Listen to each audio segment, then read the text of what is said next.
Welcome to Unemployed Humor for your host, Javon Rice.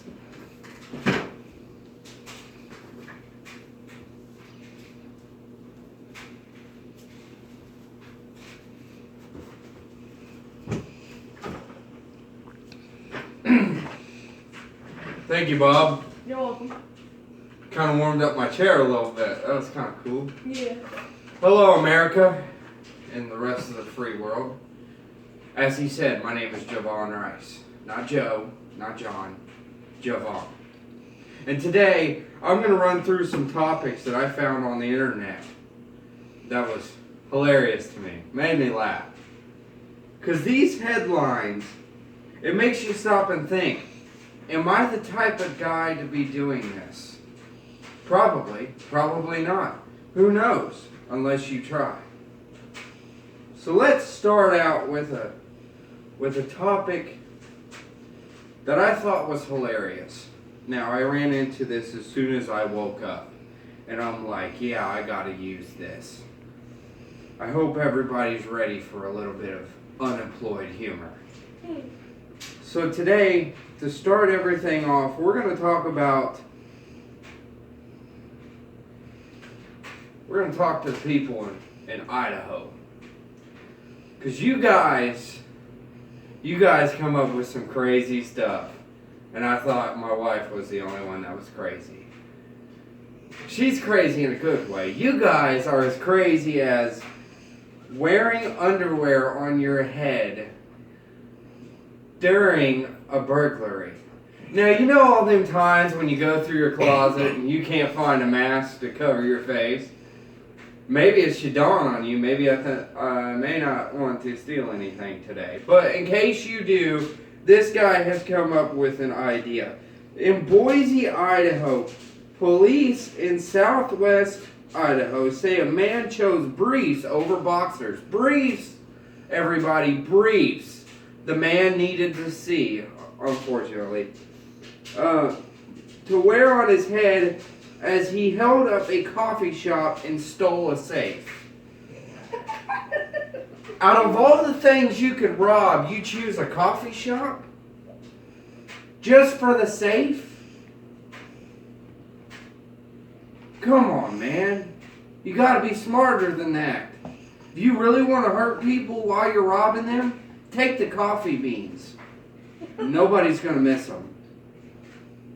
Unless you're one of them elderly men that come in as you wake up in the morning for your next shift and you got to have that double shot espresso.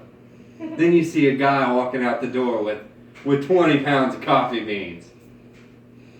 Probably makes you glad that he stole the safe, not your coffee.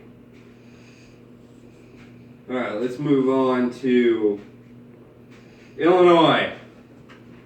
Now this right here is a news article at its best. I myself probably wouldn't have been as smart to put this together. Woman missing since she got lost.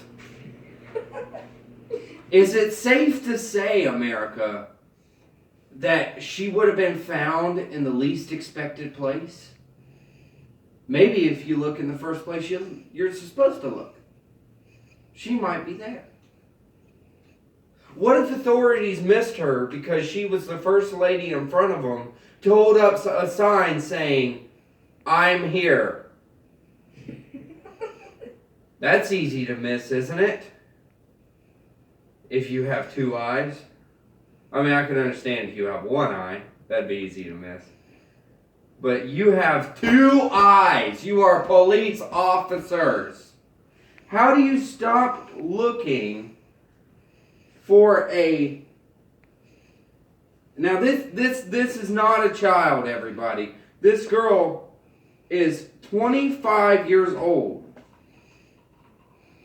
And she was last heard from after getting lost last week near a West Side nightclub. Let's dissect this for a minute. If you're the police, did it dawn on you to look in the nightclub? She might have been passed out in the bathroom. But no, nobody looks in the bathroom anymore because the bathroom's disgusting. She was probably curled up inside the stall with her jacket as a pillow. You know, them nightclubs, they sell liquor, so you get passed out really quickly. Here's one that's interesting. Everybody in America, if you're lucky to have one, you have a brother. Now, I know me and my brother don't get along, but I don't think I would ever do this to him. It's a little too obvious. Man pulls knife on brother for eating too many PB&J sandwiches. If I'm going to pull a knife on somebody, it's possibly for stealing my comic books. But he was eating too many PB&J sandwiches. The guy pulling the knife was obviously trying to protect the man's calories. The other man might have been on a diet. As I'm looking at the picture of this man, he's a chunky dude. He loves his food. Next week, the headline is going to read, "Man pulls knife on brother for eating too many grilled cheese sandwiches." He can't eat any more PB&J, it's obvious. So let's try grilled cheese. Alright. Here's one that's interesting, because we've all been here. At least once or twice. If I'm wrong, just leave it in the comment section. Drunk dad sleeps while his 8-year-old son is driving. You know all them times that you've been drinking too many beers, you don't have any friends in the car. The only person that is in your car is the guy that keeps talking too much. The 8-year-old son that you trained to run his mouth. "Hey, Johnny,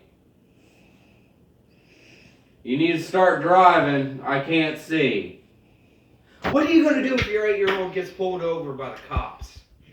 How is he going to show him his ID? Is he going to pull out a coloring book and say, here's my ID? No, that's Spider-Man. Wow. People in America. There's one I want to touch base on, and I'm going to need a little help to do this. So what I'm going to do is I'm going to bring up an expert on bugs. This topic deals with ants.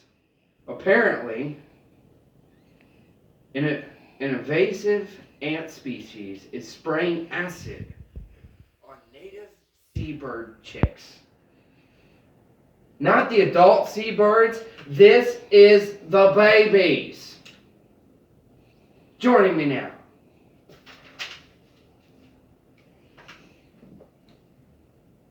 is Bob Canlis. Get up here, Bob. I need to know something right off the start here. Yes, sir. Because looking at this makes me laugh. This is like an off-brand of Ghostbusters. Yeah. Kind of cool. Yeah.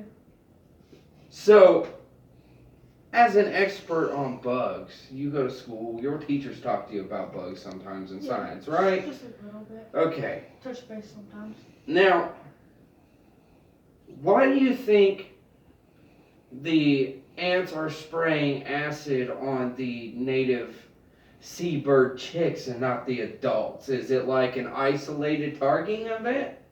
No, I think it's more like because since they're adults, they would die more sooner. But the chicks, they're the next generation, so they would keep on reproducing the next generation. So the ants have developed a strategy to take out their next generation, so then the next generation can't reproduce anymore.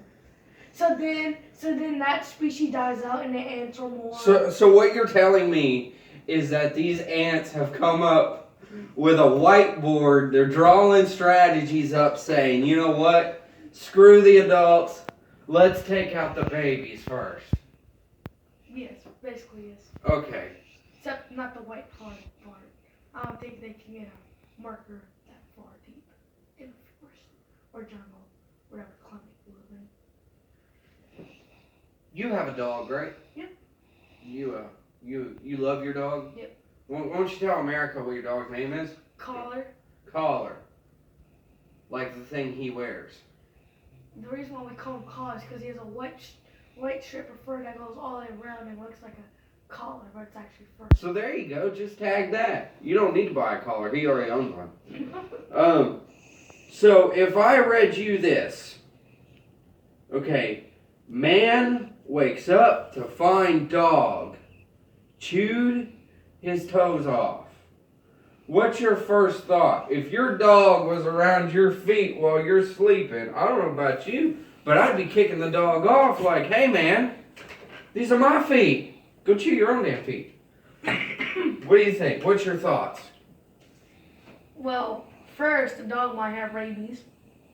Well, it could be a good thought. I mean, if he's got rabies, what is he doing in the house? Yeah. And, you probably, if the owner hasn't fed him in a long time, he probably was hallucinating like we do when we get like, you know those times when you just get super hungry and you just imagine like your little toes as little sausages, you're like, my tongue was mighty tasty today. So your dog starts gnawing on your feet because he thinks you're like tiny little bite-sized sausages. Okay, but it says here, let's hope this dog isn't licking toes intolerant.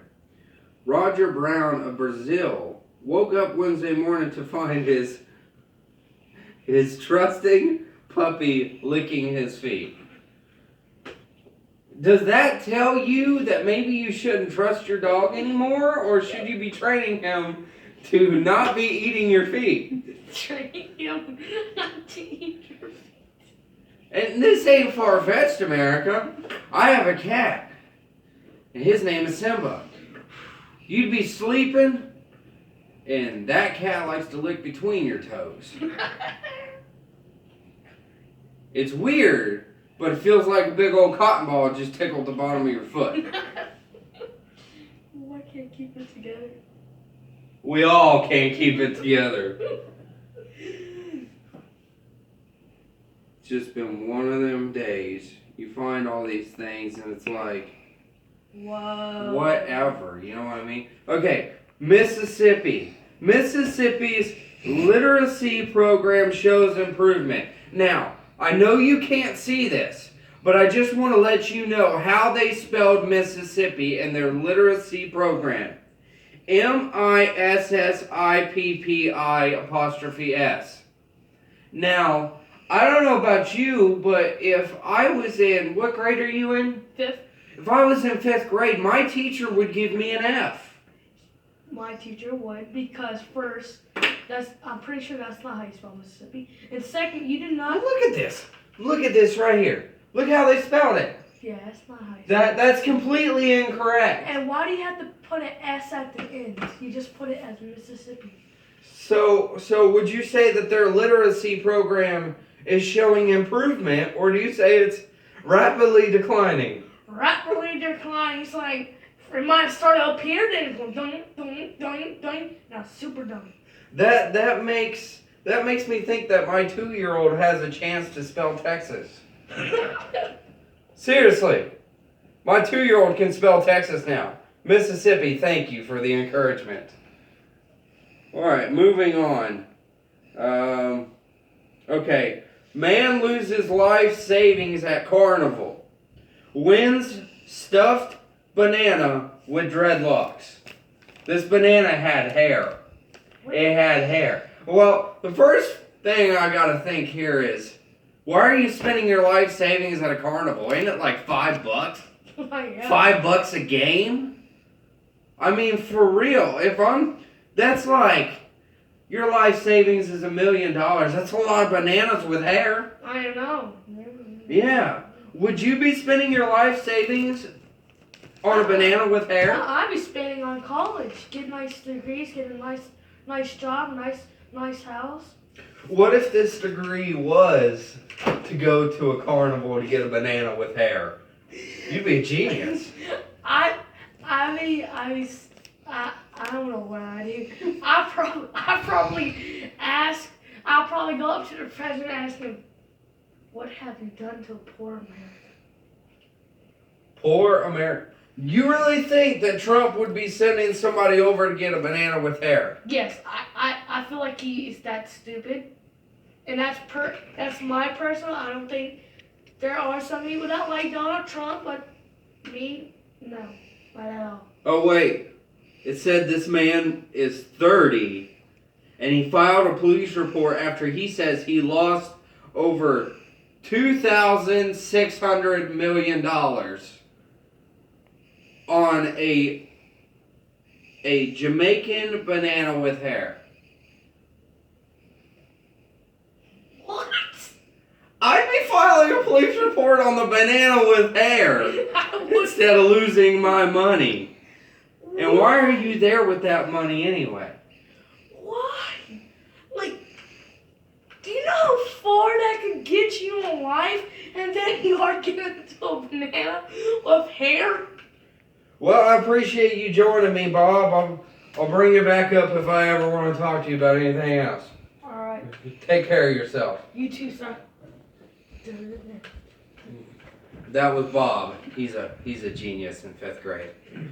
Okay, moving on to New Mexico. This one just nips me in the butt a little bit. Man accused of killing lawyer gets new attorney. The judge is cracking up laughing in the chair over this. He's laughing so hard the first thought he had is, get this man a new lawyer so he can do it again. Let's see this all over again. Now, before we get off the air here, I would like to run across some laws that I came across today. Laws in the United States that just does not make any sense. Like in Ohio. You people in Ohio, and I'm not bragging because I myself am from Ohio, but I would never get a fish drunk. That seems like a waste of time to me. A few dumb laws that I came across today. A frog that is incapacitated during a frog jumping contest in California cannot be eaten. Well, that's a darn shame. Because, like every other American on this planet, I love fried frog legs. So if I can't take these frogs that are incapacitated and make frog legs, wake up, America. This is food we're throwing away. Another one that I think is kind of weird. The city of Mobile in Alabama may not know how to throw down on Mardi Gras. Well, I'd be surprised if they didn't know how to throw down. But the use of plastic confetti is strictly prohibited. But you can use metal, right? You can use paper. Paper confetti. Why are we using plastic? That plastic can go towards more baby toys. But the plastic to carry, manufacture, sell, or handle any non-biodegradable plastic-based confetti is unlawful. So you need to make sure that your plastic confetti can melt in the sun. If it cannot, you can't have it. Okay, well, here's one that just nips me. Arizona. You guys really know how to dispose of your trash, don't you? I mean, looking at this, it seems like you're professionals. No one can feed garbage to pigs without first obtaining a permit. You got to go all the way down to the courthouse to get a permit, enabling you to feed last year's lunch to your pig. But you can swap out for a wastebasket, but only if the pig is willing to eat it, and then you cook it later for your own consumption. So think about this, America. Not only are you eating the pig, you're eating your own trash. I hope you're proud of yourself. Arkansas, you guys are smart. I'll give you credit. All day long, you are the only state that has a Razorback. Go Hogs. A pinball machine can't give away more than 25 free games to a player who keeps winning. That's so you can eliminate the urge for gambling. That's my thoughts for right now, America. But I want to extend my hand. If you find any headlines, you find any thoughts that just come to your head as, man, that was funny, leave them in the comment section. I'll read them. I might use them. I might look them up. Until next time, America, remember, don't be sneaking in people's windows to warn them about prowlers. You might get arrested. See you later.